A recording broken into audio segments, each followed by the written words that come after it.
elections have to be announced. Sir आपने approach किया है सुप्रीम कोर्ट को? तो हमने सुप्रीम कोर्ट को पहले ही हमारा केस सुप्रीम कोर्ट में है।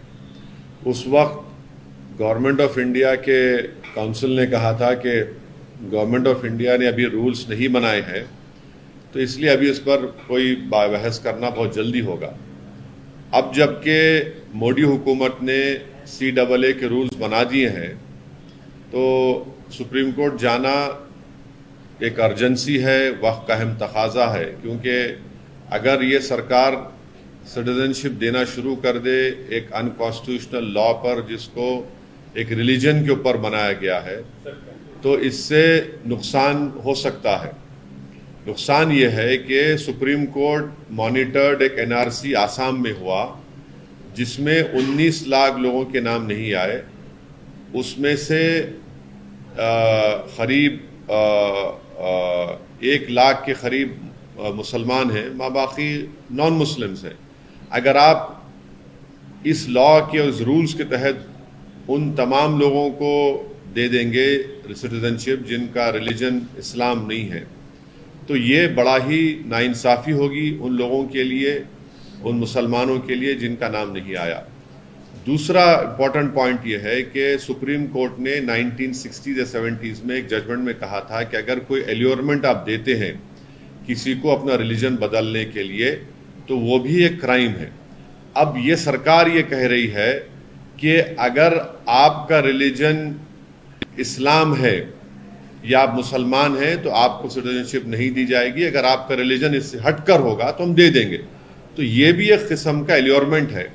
इसीलिए हम सुप्रीम कोर्ट के पास गए हैं और सुप्रीम कोर्ट से हमारे फाजिल वकील जनाब निज़ाम पाशा साहब हैं, और हमको उम्मीद है कि सुप्रीम कोर्ट इस पर देखेगा।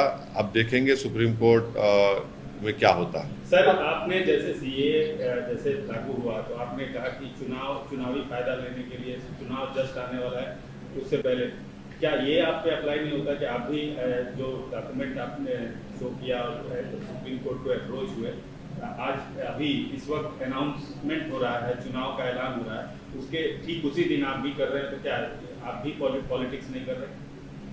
देखिए, मैं एक पॉलिटिशियन हूँ, मैं कोई फिलोसोफर नहीं हूँ, नंबर 1। दूसरी बात यह है कि यह कानून पास हुआ था 2019 में।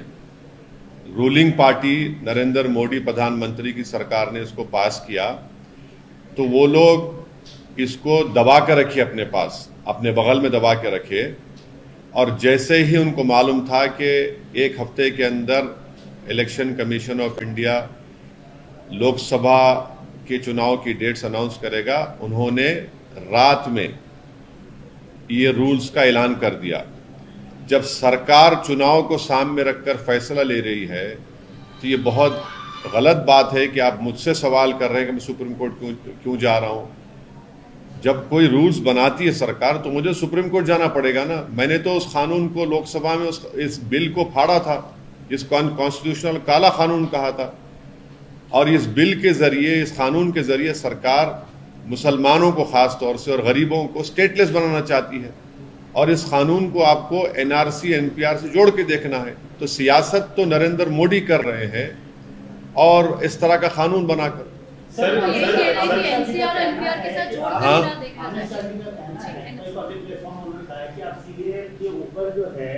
आप झूठ फैला रहे हैं, आप राजनीति कर रहे हैं, आप डर पैदा कर रहे हैं। उनका कहना है कि जो आप बात बोल रहे हैं वो प्रोविजन CAA के जो नोटिफिकेशन है, जो गवर्नमेंट का नोटिफिकेशन उसमें नहीं है। उनका आरोप है कि आप जानबूझकर राजनीतिक फायदे मैं एक ही बात कह दी अमित शाह और नरेंद्र मोदी। क्या अमित शाह ने पार्लियामेंट में मेरा नाम लेकर नहीं कहा था कि देश में NRC NPR भी होगा? आपके कई टीवी चैनलों पर अमित शाह ने कहा था कि क्रोनोलॉजी समझिए, NPR NRC होगा। क्या बीजेपी ये कह दे कि आसाम में जो 19 लाख लोगों के नाम सुप्रीम कोर्ट मॉनिटर्ड NRC जो हुआ था, जिसमें 1600 करोड़ रुपए खर्चा किए गए और 50 लोगों ने सुसाइड कर लिया, उसमें हेमंत बिस्व शर्मा जो मुख्यमंत्री कह रहे हैं, वो कह चुके हैं कि जो नॉन मुस्लिम है उनको सिटीजनशिप मिल जाएगी। मुसलमान क्या करेगा? वो एक खौफ का माहौल पैदा कर रहे हैं, मैं नहीं कर रहा हूं। पहले तो सिटीजनशिप का कानून आप मजहब की बुनियाद पर क्यों बनाया? आपने बनाया इसको, गलती आपने की, जो राइट टू इक्वालिटी के खिलाफ है भारत के संविधान के। तो वो कर रहे हैं सब चीजें। सर, इलेक्टोरल बॉन्ड्स के लेकर आप आवाज उठा रहे हैं, तो इस इलेक्शन में जिस प्रकार से इलेक्टोरल बॉन्ड्स का इशू उठा है, तो किसको फायदा होगा और किसको नुकसान होगा? जो अपने आप को खरीदार के सामने बेच दिए, जो बिक गए, जिन्होंने बड़ी बोली लाकर वो खरीद लिया, तो वो उनको फायदा हो रहा है ना भाई। 6,000 करोड़ के इलेक्टोरल बॉन्ड्स नरेंद्र मोदी की पार्टी को मिले हैं।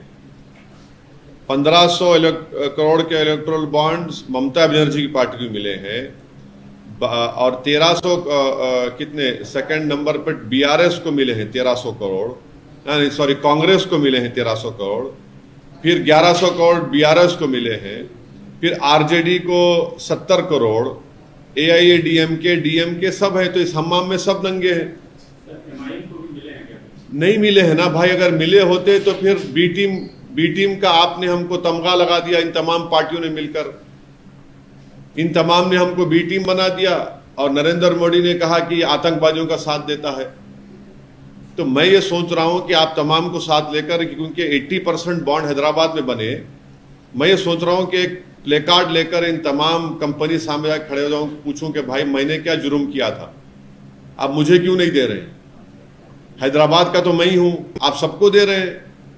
तो ये इलेक्टोरल बॉन्ड जो बनाया गया है, इसमें आपको इलेक्टोरल बॉन्ड तो ऐसा नहीं देता ना कि बाज लोग जो है ना क्या बोलते हिंदी का, पुण्य का काम, पुण्यों का काम करते हैं, सदका करते हैं, उर्दू में बोलते, मैं मेरी अम्मा मर गई, मेरा बाप मर गया, मेरे दादा मर गए, चलो 100 लोगों को खाना खिला दो। तो ये लोग तो फ्री लंच नहीं दे रहे ना आपको। अगर कोई लॉटरी वाला 1200 करोड़ दे रहा है तो उसकी लॉटरी उड़ गई, समझे आप, क्योंकि वो दिया है। अगर कोई फार्मेसी कंपनी वाले 550 करोड़ रुपए दिए हैं तो सबको दवा लगाएंगे। अगर कोई इंफ्रा कंपनी वाला 1800 करोड़ दे रहा है तो भाई वो तो और प्रोजेक्ट लेगा। फ्री लंच तो है ही नहीं ना कोई भी। इसीलिए सुप्रीम कोर्ट ने उसको अनकॉन्स्टिट्यूशनल करार दिया। सर, चुनाव से